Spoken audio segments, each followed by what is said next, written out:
look at the image in front of you, that you're a group of of diners in a typical restaurant. Now, please imagine that you have just walked in. Like any other diner, there's going to be a few questions going through your head. Did I come to the right place? Did I arrive at the right time? Are the new menu items worth trying? What should I expect from the customer experience? But then you'll remember that before you left your house, you checked the Tastebuds review blog, and you saw the post about this restaurant that gave a concise and relatable summary of the customer experience. So now you can stop worrying about all the questions flying through your head and simply enjoy the meal. Now let's imagine for a second that Hogs is the owner of this restaurant. Now, a lot of the same questions are going to be going through his head, except from his perspective, he's simply worried that any one factor of your customer experience could be off and that it'll leave you disappointed and decide never to come back. Luckily for Hogs, though, he recently subscribed to the Tastebuds review service. So last month, a small group of Tastebuds diners came to his restaurant and evaluated his customer experience without the knowledge of the staff from a teenage diner's perspective. So Hogs can sleep soundly knowing that if there is something that needs to be improved, Tastebuds will find it and he can make the necessary changes. And ultimately, that's the goal of our company, to help restaurant owners and managers by providing them with helpful, constructive criticism from a unique perspective, and by helping diners by providing them with down-to-earth, helpful reviews on our blog. But even the most we've targeted family-style restaurants as our early adopters for this product because their clientele matches the best with our more casual reviews.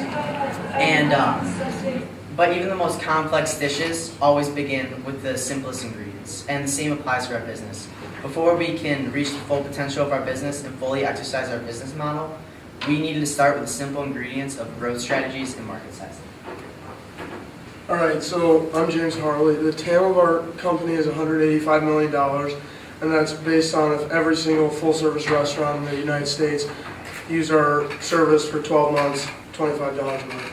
The SAM of our service is $687,000, and there are 6,000 full-service restaurants in the Chicagoland area, and then we narrow it down to the northwest suburbs, and if all of them use our service for 12 months out of the year for $25 a month, that would be it. So our competition on the review blog side of things is OpenTable and Yelp, because customers can come and post the reviews there. And then on the side of the review, it's no clear-cut competition. They're not, if you Google them, you're not going to find their business. But through our interviews with companies like McGonigal's, we found that people will do it under the radar and go in and review for the restaurant. So our growth engine is sticky, and we're going to go about that by we're going to make restaurants subscribe to a 6-month service, and then throughout those 6 months we'll continue to improve our review and how we review the restaurant, and then at the end of those 6 months I'll have no choice but to stick with us. So our sales model is, at first we're going to communicate with restaurants, we're going to call them, we're going to email them, we're going to go in and talk to them, and then after there's been some interest shown by them, we'll just go in and do the review, and then after that we'll contact them and say we have this information for you, we'd like to sit down and talk with you about it, and while we're talking with them we'll set up and continue for the service.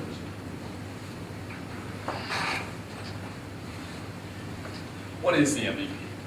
MVP is a minimum viable product. It's a process where a company can test their services and receive feedback almost instantaneously. In order for us to test, we got beta testers from our customer segment. In this case, it'd be restaurants, more precisely restaurants in the Barrington area community. We engaged with over 6 restaurants so far and got through the process a full 2 times with Bull Street, and we're in the middle of Chessie's right now. The MVP is very simple. We act just as if our company was up and operational. We go into the restaurant, we sit down, we eat with only the owner's knowledge that we're there and none of the staff knowing.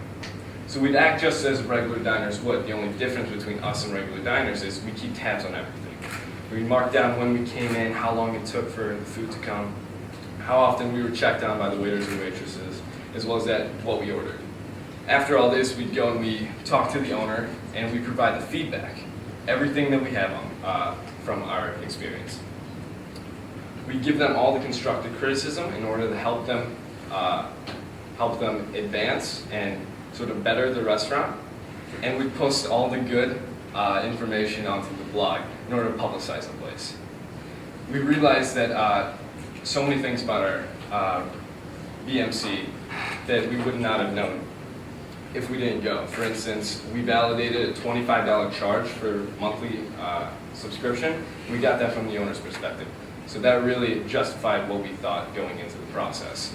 Our UVP really stood out because we got the demographic of teenagers going to the restaurants as well. Our BMC really validated our thoughts and supported our, MVP really validated our thoughts and supported our BMC because we knew that it worked. We made an impact on the restaurant. And Mindy Green even said, Tastebuds helped us change our menu item preparation, and modify our service training. This means we made an impact. Now before we hit it big and start rolling out our company, we really got to know everything about what we're doing. And for this, we have our financial model. So our projected revenue is projected to be around $470,000, but our net income will be around $290,000, and we will get there using a $25 monthly subscription from the restaurant where we come in and review and provide feedback and suggestions and constructive criticism. Additionally, once we establish ourselves as a beneficial and useful restaurant, we will open up the blog side of our restaurant to have a popular page or a top 10 page where restaurants can advertise on there as well to promote themselves. Additionally, we will market ourselves to the blog users and restaurant goers through the use of flyers, table tent cards in the restaurants we're in, and menu ads as well. And then to the restaurants, we will market through magazine ads and going to conventions to directly speak with them and market ourselves. We will acquire customers through the use of marketing, and our customer acquisition rate is about 33%, and we justified that through the MVP because we were in communications with about 6 restaurants and successfully conducted our service with 2, which is a 33% rate. So that just justified why we believe we can get 35 restaurants in our first year, because in and around the Barrington area there are over 110 restaurants, and 35 out of 110 is about 31%. So that just justified our revenue there for us. We do not have any COGS for our restaurant, for our service, but we do have some SG&A costs, which would consist of our marketing, our salaries, which would increase down the road as well, and our insurance. We do, however, though, need help in conducting this, and Mikey will take that over to walk you through that now. Thank you. Well, in order for us to keep on pursuing our dream, we're going to simply need $17,750. And what that does for you if you guys invest that is we'll give you 15% equity, and the money multiple will be 11.3 times, and our RRR will be around 132%. And this is on a 3-year scale, and we plan on selling our company to a strategic buyer such as Yelp or OpenTable after 3 years. We're excited. We plan on going along with this business whether or not you invest. Thank you very much.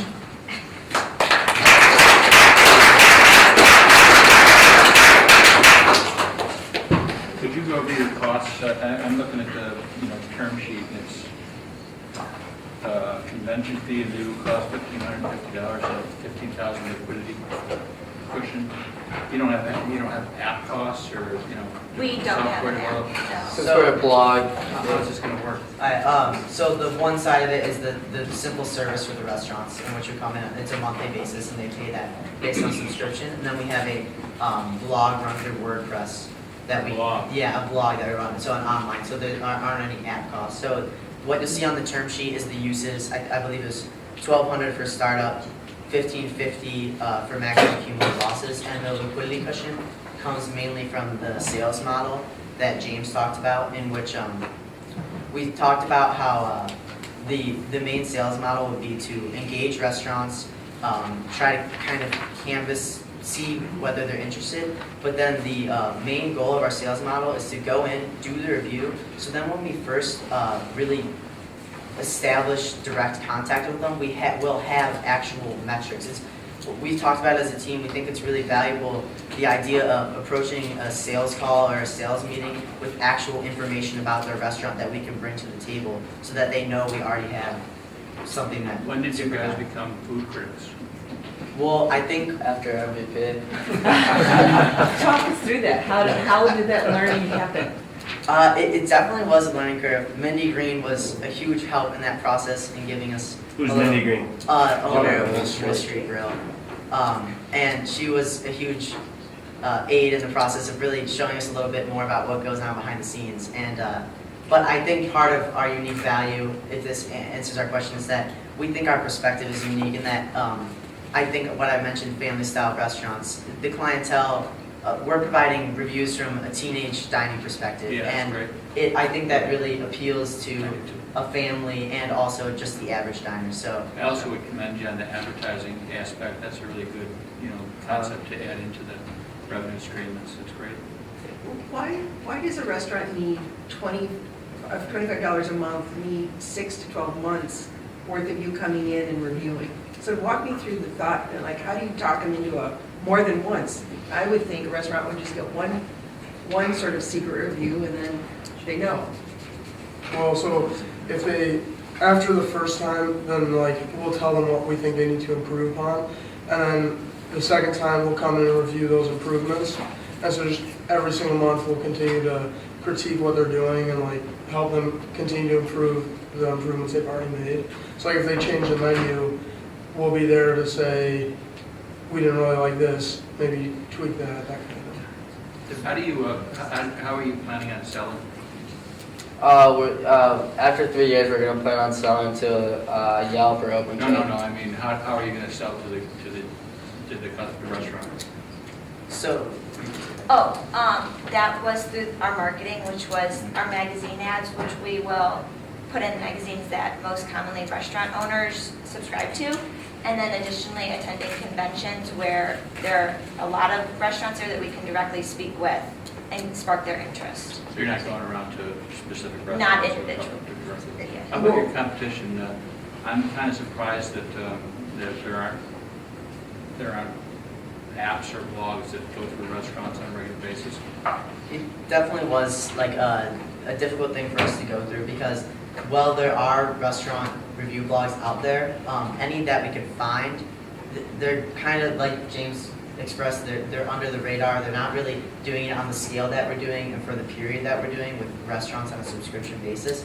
And they mostly focus on reviewing the restaurant and then putting all that information out to the diners, which is great. I think like it gives the diners an opportunity to learn more about the restaurant, but we're really aimed at a two-sided business model in which we can not only give the diners the information they need and put them on the inside loop of restaurants in the community, but we can help the restaurant owners and managers improve their customer experience and really assist that side of the interaction as well. So. Are you going to be paying anybody to go in and do reviews, or are you five doing this all yourself the first year? The first year, we are planning on ourselves, and then yes, we will have a staff or. Do you have to buy your own meal, and are those costs included? I didn't see, because you didn't have any No, I cost of apologize. services. Oh, Pardon? I'll start freaking out during the middle of it. Yeah, we get compensated for the meal as well as the $25 a month. So when we Okay, go so you in, negotiate that with them. Yeah. yeah, You guys, Would that influence Yeah. your authentic response then, that you're getting comped the meal? essentially it did because the first time we went That's honest, to Chessie's and we talked to them and they were a little hesitant about that. Uh-huh. They knew it would be another cost for them. Right. But when they started thinking about it, as well as Wall Street, when they started thinking about it, they realized it was more to their advantage. Because after they comp for the meal as well as the $25 charge, in the long run, they're getting more out of it. They're getting more customers. They're getting more benefits in the long run. And Did that you say won't- that other customers have an opportunity, like people that are reading your blog, do they have an opportunity to make their own comments and, add to the blog? There's ways to reach out through us, through our email that's on the blog and talk to us about different Yeah, but I mean, talk to you. There is no, They can it's, sit- you go in and you make your critique, and then, you know, based on your critique, a couple other people go in and they say, well, yeah, I agree with what they said, or I had a different experience, so that other people that are reading, you know, what other people are. Yeah, collaboration site, because you might like the cheeseburger, but I'm allergic to cheese. Yeah. So it's not gonna fit for me, but having something to add to that would Yeah. be relevant. So one other thing that I thought was interesting, the fact that they're giving you the food, I don't like that. I don't even know, if the first time you guys go in there, I don't even know if I want them to know you're there. You're gonna go say, hey, listen, you're eating, you have the experience, you walk away, you come back and say, by the way, I was here last Tuesday, I work for this company, this is what I saw, we'd like to buy you in. Now you've got an authentic experience. I'm also a little concerned, because Mikey, you're gonna do this without my money or not. So why am I here today? So when you're presenting, you gotta let me know, man, you guys are on the very beginning of the greatest thing in the history of the world. Because otherwise, I'm not sure that I want to invest, because you're going no matter what. Any comment? I just think, if I can attempt to defend, I think Mike is simply trying to express that we believe in this enough to know that it's a business that'll work, and we realize that there are certain things we need to work out, but what he was trying to express is that we believe in enough where we know we have families supporting us, we know we have friends supporting us, and that's something that we believe we will continue with this, but what he was trying to express is that we would love your help, and we know that it could be as great as it possibly can with the money that you. So Mikey, that's not an attack. I think you guys have something that's unique I haven't seen, but you got to let me know how important it is to me, because you want my money, and you don't want me to leave this room until I've written you a check. I don't understand. Help me understand I get how you're gonna get some of the restaurants. I'm still not clear how you're gonna get your age group to start using this app when you only have 10 or 15 restaurants on it. There's always a critical period before you get some bulk, that there's enough there. Have you thought that through? How do you get? Yeah, we've thought that through a Subtraction. little bit. It is, we've had some trouble, I guess, because it's a two-sided business model, so you kind of have to grow both of those at the same time in order for them to support each other. And we mainly aim to reach customers and diners our age. I think Ellie talked about like in-restaurant advertisements on menus and tent cards, and that wouldn't necessarily reach out directly to our age group, but we think that that's good because it targets, an average diner who's going in is going to see that, so that would help like create followers for our blog, because that's where it would direct them. But then also, as far as reaching out to people in our age group specifically, it mainly be a social media oriented marketing plan, but it is. Heavy lifting, Yeah, There's yeah. some there is heavy some. lifting. I wouldn't underestimate that. That's important that you get a wider base, because it's impossible for me to get my kid out of the house to take him to dinner. And if you guys can get upset about the fact that you're going somewhere that's cool, all of a sudden, I get him out of the house. In your MVP testing, did you try out any social media or anything to reach out to your peers? We did set up a Facebook page, yes. And what was that experience like? It was pretty positive. We had about 100.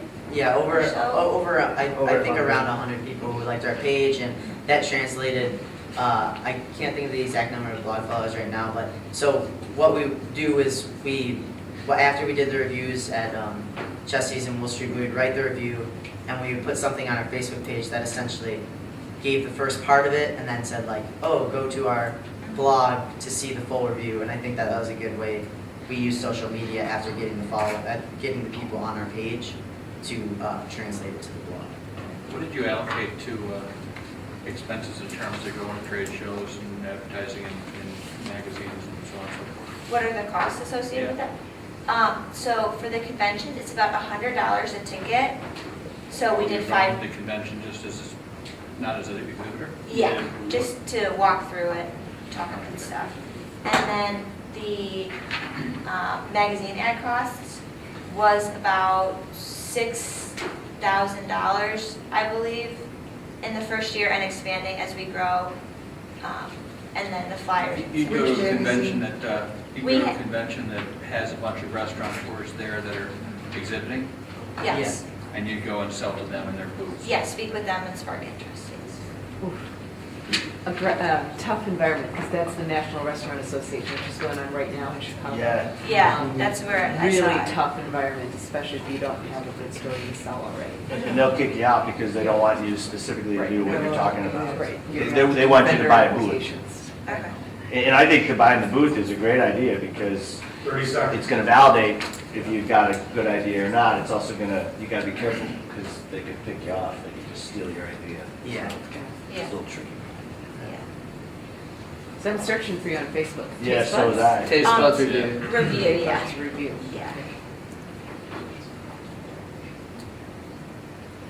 I would say just continue to work really hard on your unique value proposition because the downside of your business is the barrier to entry is very low, very low. So you need to make sure that you get first market position of something really unique. Thank you very much.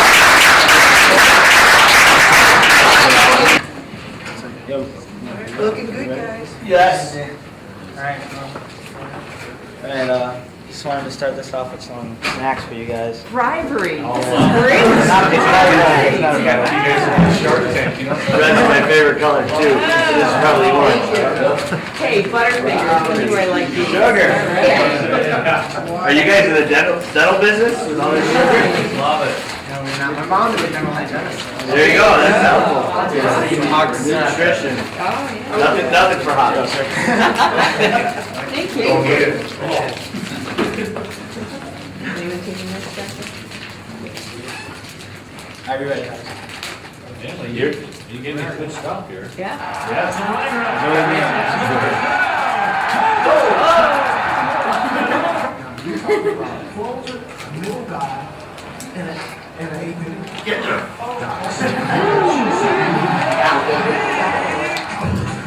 We put our feet up. I hope you're sure when I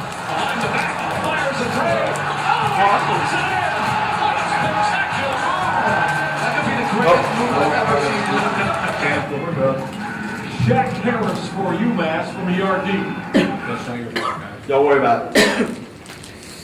We got it.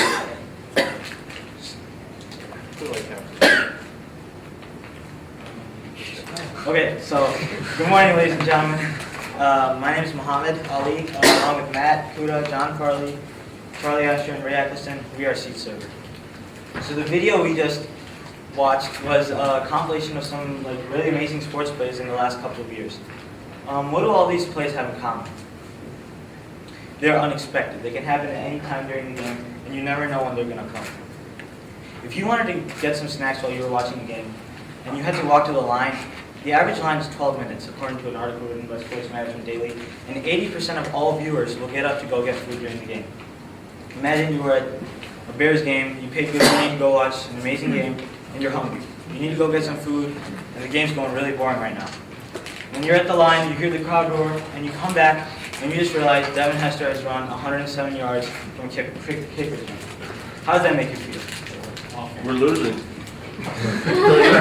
No, at the time. Right. He was on our team. Obviously, you guys are not going to be happy. I mean, you paid good money, and you just lost the most monumental part of the game. So that's where we come in. We are an app-based company which allows you to buy and pay for food through an app and have it delivered straight to your seat. This is like a rough image of what we want our app to look like. We're going to have like an entry page for the stadium which we are going to be at, like Soldier Field or whatever.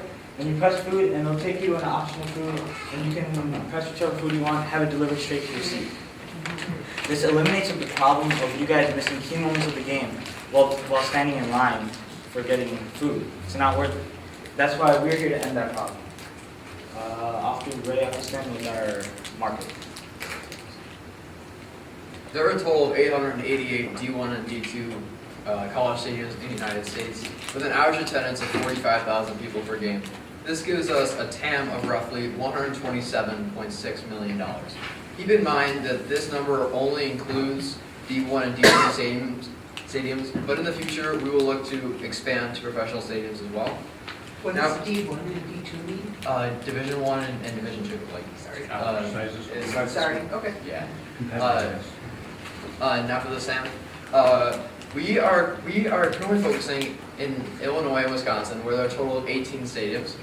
And with the same average attendance of 45,000 people per game, this gives us a SAM of roughly $2.6 million and a SAM growth rate of 25% year over year. And now off to John with the competitors. We have a handful of competitors, but mainly Stadium Runner, Yorter, and Venue Next. The first two I mentioned, they're not as much of a competition because they're still in their building phase like us. Stadium Runner, made by Florida State University, is still in their testing phase, while Yorter, they're a company that delivers from food trucks to people inside of the stadium. And then Venue Next, they're a major competitor because they have successfully delivered 2 years in the San Francisco 49ers Stadium, also known as Levi Stadium. On their second year alone, they made $87,000 on just their $5 delivery fee. And so the way that we're going to separate ourselves from Venue Next is with our $4 delivery fee compared to their $5 fee. And now to Charlie with... All right, so for our business, we have two main revenue streams. One pertains to the customer, which would be the stadium, and the other pertains to the user, which would be the individual attending the sport in the stadium. So for the stadium, our revenue stream comes from the annual service fee paid to us as a commitment fee for using the service in their stadium. For the user, our revenue stream comes from the delivery fee paid per order, which is a $4 flat rate fee. This means that if you order one hot dog, it's going to be $4 for the delivery fee, and if you order 60 hot dogs, it's also going to be $4 for that delivery fee. However, through discussions with one of our early adopters, Northwestern University, we found that it would be ideal for both parties, us and the venue, to do a 50-50 percentage split on the revenue generated from the delivery fee alone. That way, we would be making a profit, and they would be further increasing theirs. Back for 1 second, I'm sorry. Okay. The gross profit of a business is its total revenue minus its cost of goods sold. We have no cost of goods sold because the only cost associated with running our business would have been the wages we would pay to all of our runners. But through research, we found that the food vendors in the venue would much rather have their own staff running their own food. That way, if there was any mishap with the food, such as something that one might find disgusting in the food, they would be held accountable for that. All right. The net profit of a business is its total revenue minus its SG&A and startup costs. In year one, our net profit is roughly $12,000, which by year 3 escalates more than 2,000% to about $260,000. For SG&A costs, our costs relate to insurance, our intellectual property, our maintaining of our app, our salaries, and our salaries. All right. For intellectual property, our costs relate to the trademarks for our logo and our business name, and also the copywriting of the first and last 10 pages of the coding of our app. For insurance, we have two main types. We have liability minimum, which pertains to the potential destruction of a user's clothing due to a runner maybe dropping some food on them. And we also have cyber insurance, which would pertain to the potential leakage of users' credit card information that is inputted into our system to pay for the food.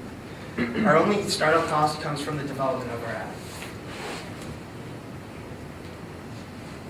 So for our MVP, we borrowed $300 from the investors, of which we spent $170. Our money was spent for our shirts to give us a more official, business kind of feel when we ask people, and hot dog suit and posters for propaganda to advertise our business.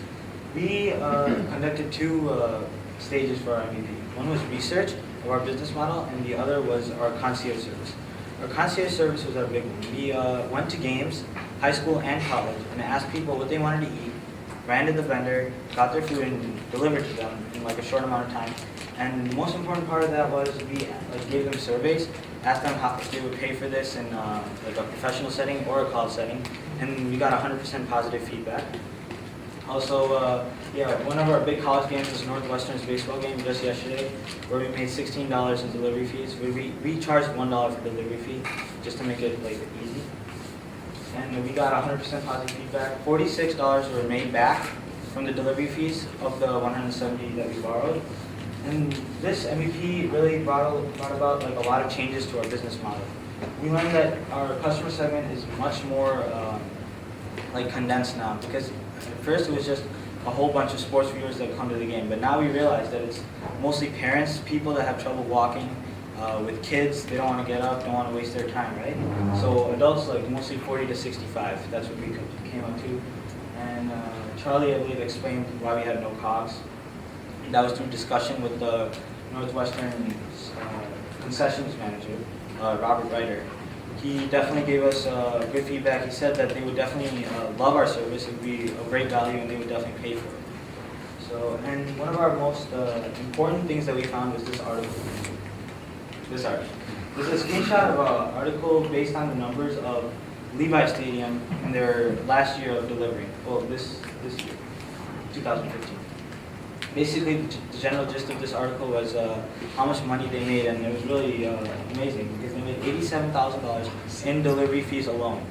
So this really just proved everything we were trying to do, made our business completely viable, and told us that whatever we were doing is definitely bound for success.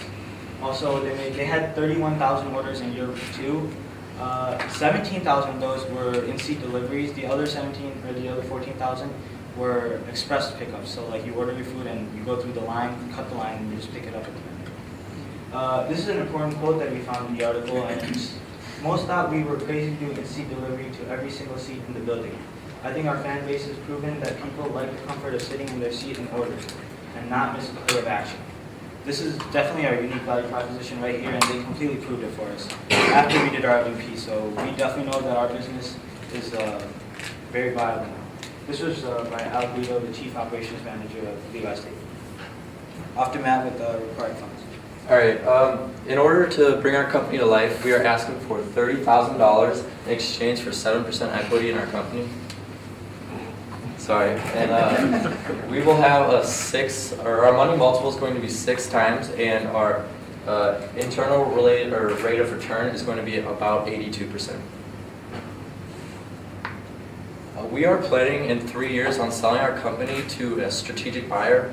We want to sell our company to our most prominent competitor, which right now is Venue Next. And yeah. These are a few photos of us conducting our MVP at a Northwestern baseball game.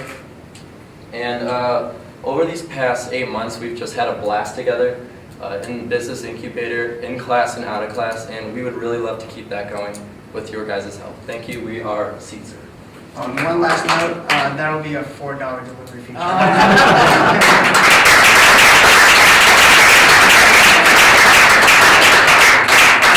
What's the 30,000 going to be spent on?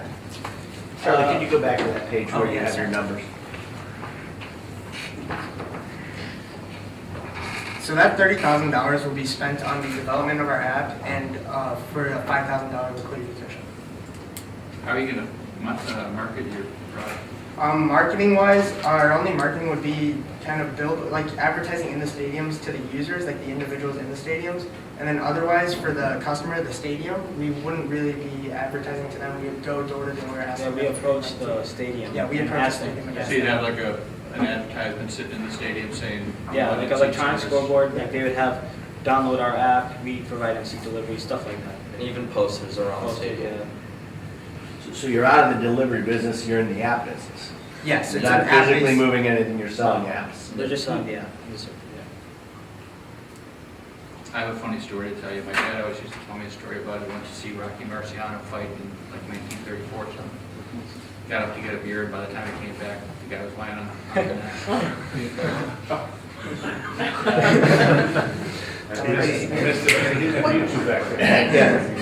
What is the money flow of the transaction? So they order it on the app, do they pay for it with a credit card or PayPal, or how does Yes, with that? a credit card or other form of payment, such as a debit card or... And you're gonna build the payment collection into your app? Yes. And then that money, how's that gonna get to the vendor, less your fee and all that? Walk me through that part. To the how will that money get to the vendor? Yeah. I'm not exactly sure how it would get to the vendor. We just know that we're looking to do a 50-50 split to the vendor. But for Or the food, oh, the food the they actual ordered? food itself. Oh, yeah. okay, yeah, we were actually discussing this. Originally, we were thinking about distributing iPads to all the runners, however, we are not paying for the runners, so we found that to be unnecessary. So we figured that we would do, sort of, they order the food and then a receipt prints in the vendor, in the concession stand, and then they get that order and then they run the food. Do you have any sense that they have a connection to be able to receive that, Charlie, at all? Um, Point of sale system, Wi-Fi, I assume they have Wi-Fi, obviously, but. do you have any sense? Yes, I think they do have a service like that where they can, where they receive all the Struggle, orders. but they have it. Yeah. So what you're saying is you order the food, so the food say is $6 for a burger or something. Okay. And plus your $4 fee, so they're gonna pay $10 on their phone. Yes, The receipt's gonna come up for $6 in the concession stand. yes. And then the runner's gonna run the food out with the receipt.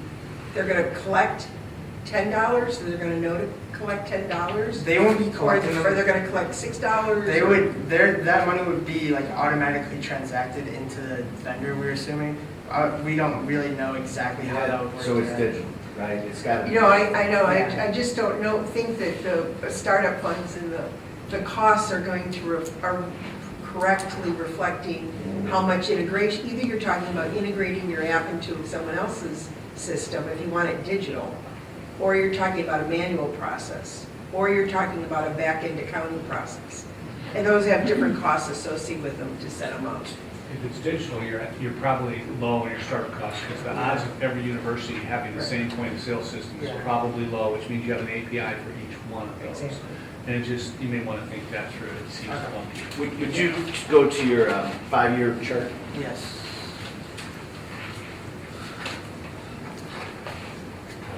And so the only money you're gonna make is the 50% of the $4 surcharge. And then also the commitment fee that the stadium will pay to us. And what are they, how much is that? Right now, we have it at $5,000, but we were originally thinking of basing it on the amount of revenue we generated for them.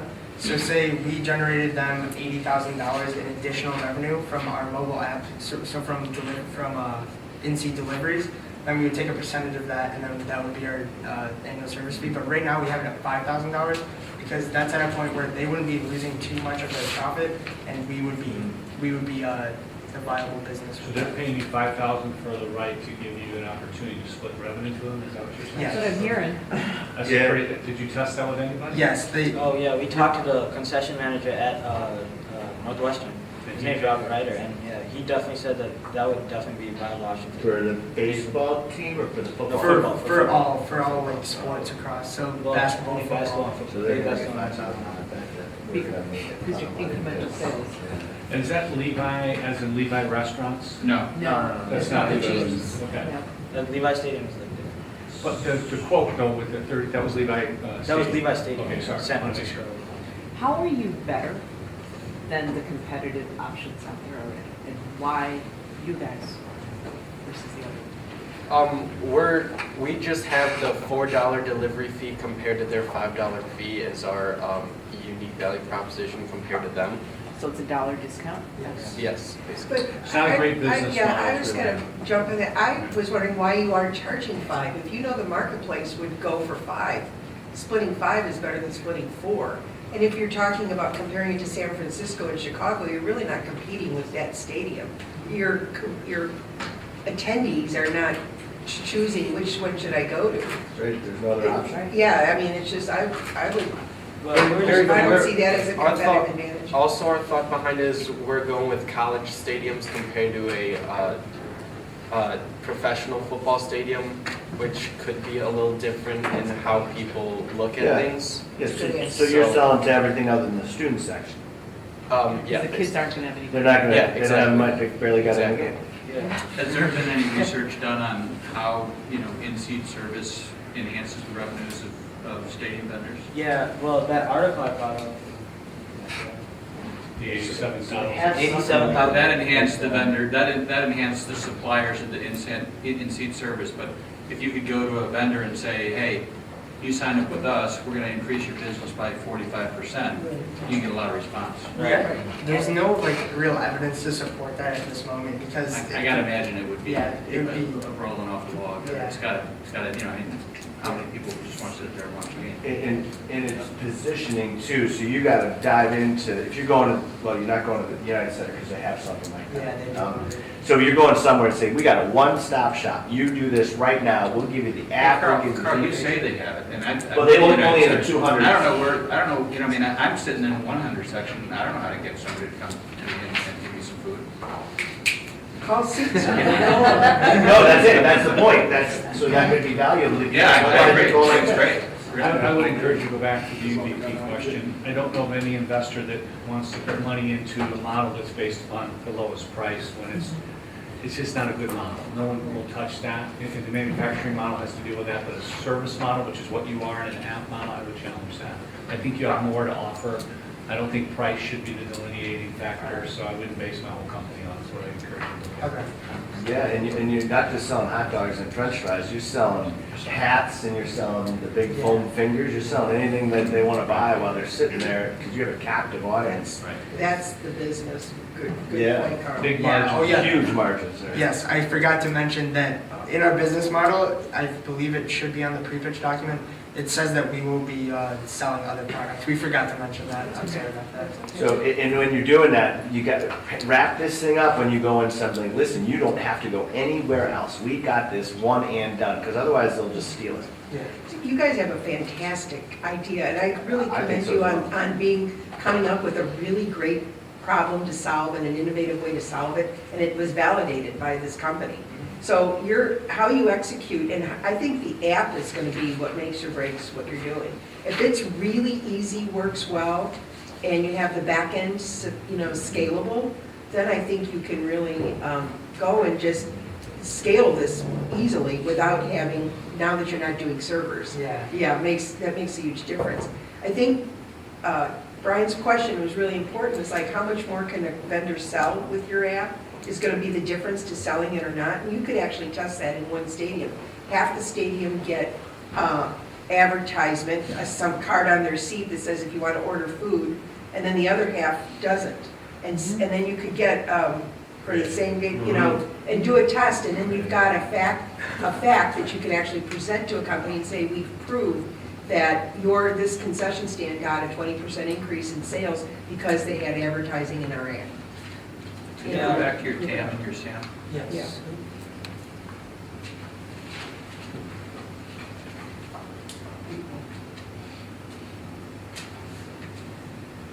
Go over it again for me. Okay, so So there are a total of 888 D1 and D2 stadiums, and the average attendance per game is 45,000. So that would give us a TAM of about $127.6 million. Where does that number come from?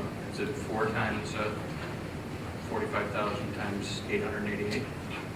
No, we actually found, so through the article, we found that in the first year of Levi Stadium delivering, they made 17,400 orders within 8 games. So we divided that 17,000 by 8, and then that would give us the rough estimate of how many orders per game they would get. And since their stadium was 62,000, I believe it was 62,000 people, compared to Northwestern's 41,000 people, we did 41,000 divided by 62,000, gave us a percentage, so 62%, and then we did 62% of that 1,740 orders per game. Times 4. Yeah. That's just one game, I mean, that's not the whole season. Yeah, so we did one game. It's one weekend. Yeah, that's one game, and then we did that number times 8. So we would have roughly, I believe it was 4 times 2,098. So That that TAM is off by a factor of 1,000. I mean, that number should be 1 billion. Nope, that's not enough. Exactly. 5 billion. Yeah. Because that's one game, you're talking about 888 games, In the US. one time. Right. Now we're gonna do that football team. So yes, this TAM I'm going is, to play baseball, man, I'm doing this Okay. 160 times, I can't stop. Yeah, so we only did it for one game. Yes. You eat it every game. So technically, these numbers would be multiplied by 8, because there's 8. That's just football. Yeah, This that's is just this is one- only for football. So, Yeah, 2 we- billion? that now. I got to chill. Yeah, so that's just With the no thought. cost, yeah. I would encourage you to look at your branding, and then if you go back to Brian's question versus Carl, he's the wealthy guy in the room, he's sitting there with the concierge level service, he's a wealthy guy that's not getting the service. You're bringing concierge to the average person, which is, I want to be down in that 200 level, but I can't afford it, you're allowing that experience. Great job, guys.